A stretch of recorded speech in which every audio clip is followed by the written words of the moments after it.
Yes दोस्तों, video बनाने के लिए बैठ गया हूँ। देखिए, आज के वीडियो में मैं आपको बता देता हूँ कि क्या खास है। मैंने सुबह तो बताया था कि ये ग्रीन में खुलेगा, नीचे जाएगा और फिर ग्रीन में बंद होगा या नीचे बंद होगा, वो पूरे दिन के डेवलपमेंट पे डिपेंड करता है। तो दोस्तों, शेयर बाज़ार में एक डिस्क्लेमर दे देता हूँ कि इस चैनल पे जो भी मैं वक्तव्य दे रहा हूँ ये एकेडमिक पर्पज के लिए है, और किसी को कोई लॉस या फ़ायदा होता है तो उसका जिम्मेदार मैं नहीं रहूँगा। आप अपने पर्सनल फाइनेंशियल एडवाइज़र से सलाह लेके कोई शेयर बाज़ार से खरीद या बेच सकते हैं। मेरा कोई उसमें लेना देना नहीं होगा। ये सिर्फ एक एकेडमिक पर्पज से है, और जिस तरह से मैं इस एजुकेशन बच्चों को देता हूँ उसी तक ये मेरा चैनल सीमित है। तो देखिए, आज क्या हुआ। सुबह मैंने आपको फ्रेश करंट आइडिया शेयर बाज़ार का दिया था। उसमें ये दिया था कि आप इस शेयर बाज़ार में ग्रीन में खुलेंगे। देखिए, एक तो मैंने कल जो वीडियो बनाया था, ना ही मेरे पास डॉ जोन्स फ्यूचर्स था, ना ही एशियन मार्केट थे, ना ही यूरोपियन मार्केट थे, और मैंने सीधे सीधे कहा था कि ये देखिए ग्रीन में जाएगा और फिर उसके बाद ये नीचे आ सकता है दिन भर की घटनाओं के उपरांत। आज सुबह न्यूज़ आई कि रशिया और यूक्रेन में बातचीत हो रही है विदेश मंत्री के लेवल पर। तो मुझे साफ दिखाई दिया कि जब 10:30 बजे ये मीटिंग है और इसमें कोई निचोड़ विदेश मंत्री के लेवल पे खास निकलने वाला नहीं है, तो देखिए ये बाजार नीचे भी जा सकता है। खुलेगा तो ग्रीन में, फिर नीचे जाएगा और ये फिर ग्रीन में जाएगा। क्यों? क्योंकि डो फ्यूचर 200 पॉइंट प्लस में था दोस्तों, और आज मार्केट बंद होते होते डो जोन्स का जो फ्यूचर था 360 पॉइंट अप था। अब आप कहेंगे ग्रीन में तो जबरदस्त बंद हुआ है। भाई 360 पॉइंट अप था, लेकिन चिंता का विषय क्या है, जो हमारा इंडियन स्टॉक मार्केट का विक्स है, देखिए वोलेटिलिटी इंडेक्स है, वो 3% प्लस में बंद हुआ है। यानी देखिए, उसमें चिंता का विषय बहुत ज़्यादा दिखाया गया है। और पुट एंड कॉल की ईटिंग चली, ऊपर में गया, फिर नीचे की ईटिंग चली, और फिर ये ग्रीन में गया क्योंकि ये फ्री हैंड था। उधर टॉक चल रही थी, वार कंटिन्यू है, और जो राजनीतिक घटनाएं हैं वर्ल्ड वाइड वे जू की तू हैं। यूएस ने अपनी सैनिक ज़्यादा संख्या में उतारने शुरू कर दिए हैं। पोलैंड में, रोमानिया में, और 4-5 देश हैं, उनके नाम मुझे लेने आते नहीं है। कोई लतानिया है, लिथानिया है, पता नहीं कौन कौन से हैं। इतने बड़े होंगे जितना मेरा गांव, आई थिंक 2-4 गांव मिला के एक कंट्री बन गया बस। तो दोस्तों, वहाँ 12,000 की संख्या में यूएस ने अपने सैनिक उतारे हैं। ये चिंता का विषय है। और विक्स और हम लोगों की चिंता एक सी ही लगभग होती है। लेकिन आज भागा क्या है, आज दौड़ा क्या है, आप अच्छी तरह से देखिए। जो मिडल ग्रुप के स्टॉक थे वो तो दोस्तों नीचे गिरे हैं। गिरने वालों की संख्या ज़्यादा थी, बढ़ने वालों की संख्या कम थी। ज़्यादातर स्टॉक भागे नहीं है। आप सेल ले लीजिए, गेल ले लीजिए, आप दूसरे जितने भी स्टॉक हैं, मिडल स्टॉक हैं, मैं सारे फ्रंट लाइनर भी भागते हुए नहीं बताऊंगा। भागा क्या है, आईटी स्टॉक्स में विप्रो है, इन्फोसिस है, सीएल है दोस्तों, टेक महिंद्रा है, ये भागे हैं। रिलायंस भागा है, लास्ट में रिलायंस भी भागा है। बची कुची कमी रिलायंस ने पूरी कर दी, और थोड़ी सी जो बची हुई कमी थी दोस्तों 1280 से टाटा स्टील ने पूरी कर दी। ये भी फिर 1300 की तरफ भागना शुरू किया। तो इन स्टॉक के भागने से इंडेक्स बढ़ा। 15% वेटेज रिलायंस का है, इन्फोसिस का भी बहुत तकड़ा वेटेज है दोस्तों, और वेटेज टाटा स्टील का भी बहुत ज़्यादा है। तो इसलिए इंडेक्स में तो बढ़ोतरी हुई, लेकिन नंबर ऑफ स्टॉक्स डाउन ही रहे। ये आप अच्छी तरह से देख लीजिए।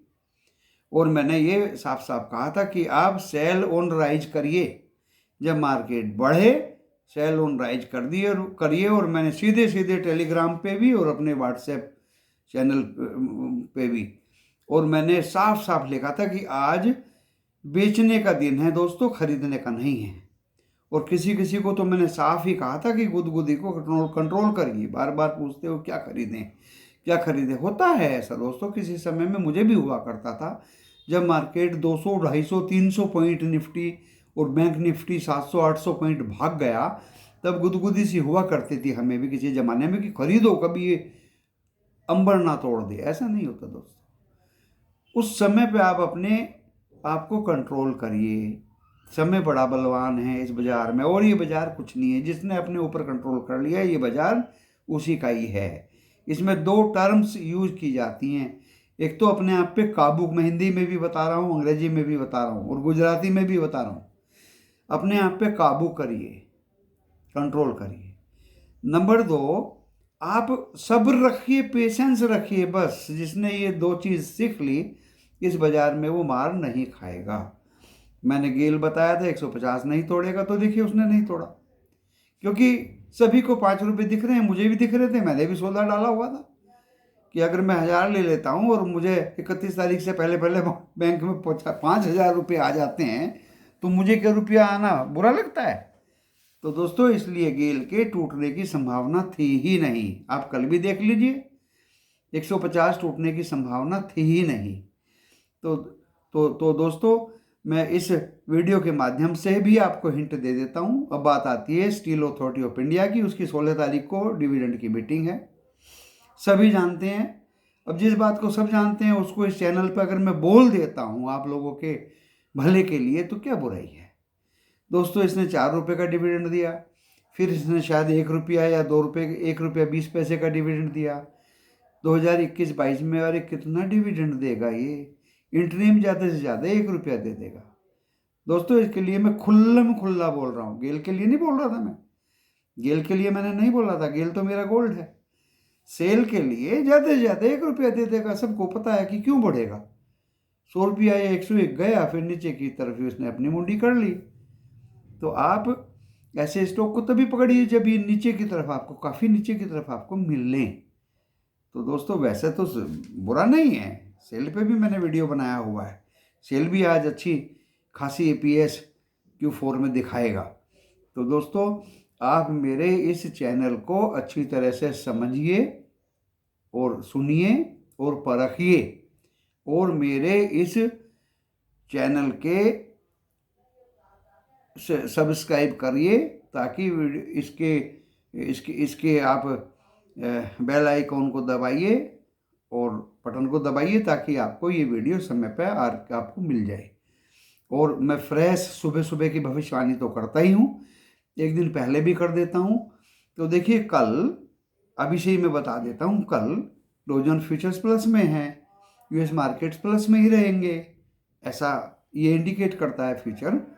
और दोस्तों अभी 15 को हाँ फेड की मीटिंग होगी, 16 को हमारे यहाँ उसका असर पड़ेगा, सामने आएंगी फिगर्स, क्योंकि हम उनसे आगे चल रहे हैं। दिन जैसे पृथ्वी अपने धुरी पे घूमती है, तो हम उनसे आगे चल रहे हैं। आज हमारे यहाँ सोमवार है, उनके यहाँ सोमवार शुरू होने वाला है। तो दोस्तों ये मैं बात बता देता हूँ आपको कि आप इस बाज़ार में सतर्क रहिए, सतर्क रहिए।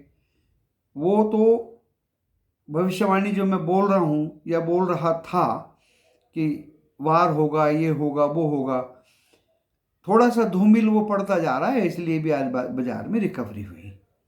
नंबर 2, IPO LIC का टल सा गया है। सीधे सीधे मैंने न्यूज में सुना है कि मई के बाद आएगा, विचार होगा उस पर, इसलिए भी इसमें आज हरियाली दिखाई दी।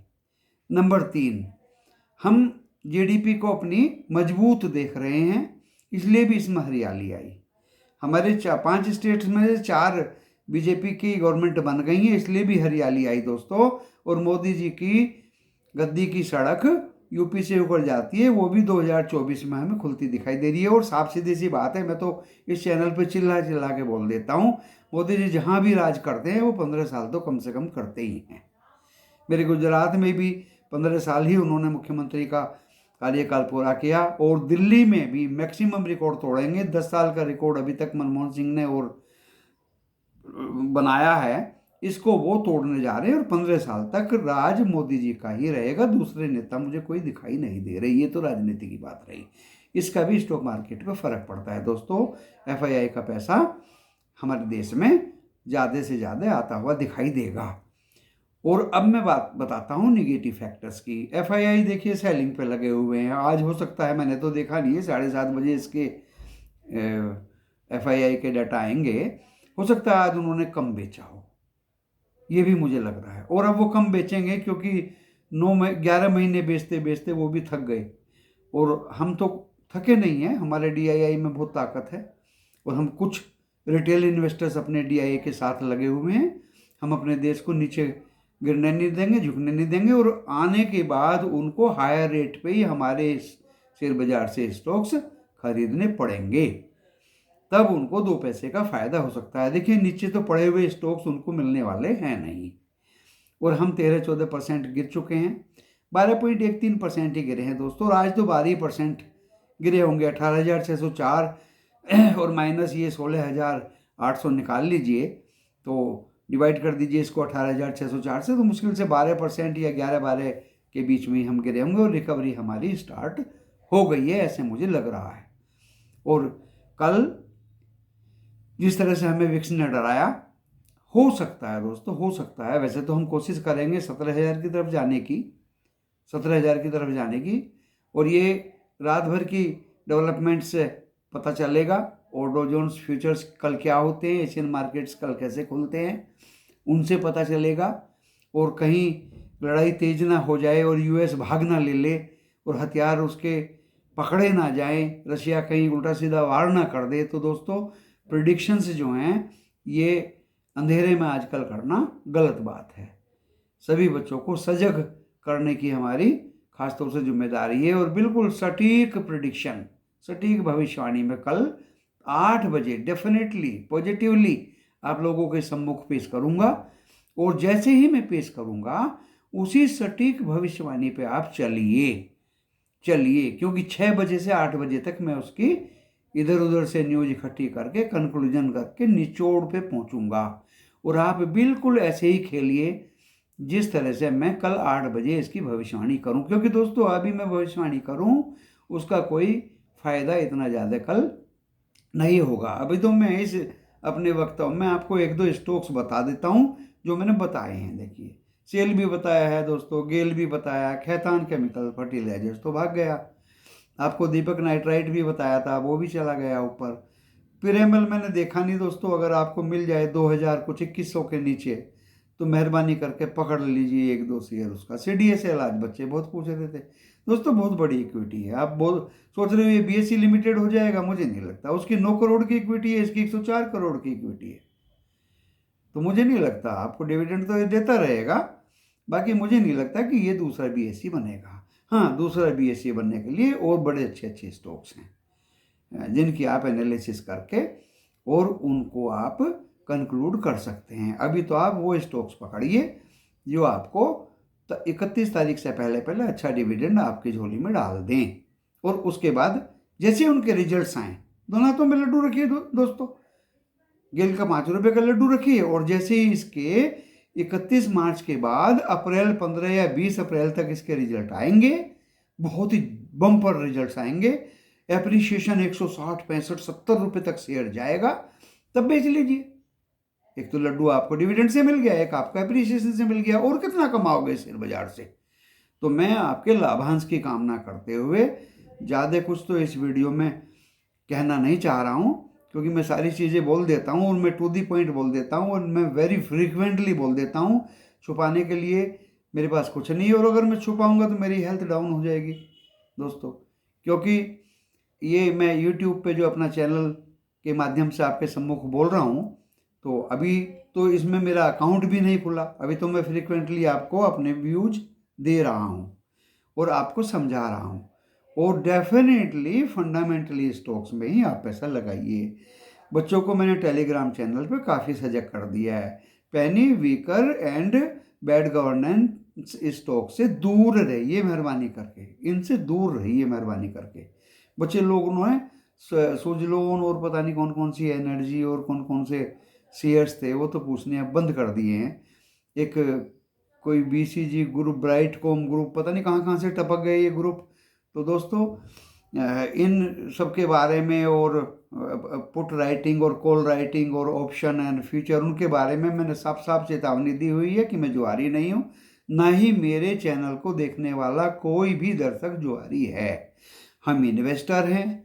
बाजार, बच्चे कल घबरा गए थे, मैंने एक वक्तव्य ऐसे ही दे दिया था और मैं भी थोड़ा सा कंफ्यूज हो गया था इन टीवी वालों की आवाज़ सुनते सुनते कि वार हो जाएगा और ये हो जाएगा। और हेडिंग देखिए इनके जगह जगह यूट्यूब पे और किस किस तरह के हैं कि बस वार, वर्ल्ड वार होने ही वाला है, अभी अभी एकदम से छक्के छुड़ाने वाला है, न्यूक्लियर वार तो एकदम होने ही वाला है। ऐसे बोलते हैं जैसे ये सब चीज़ बच्चों का खेल हो।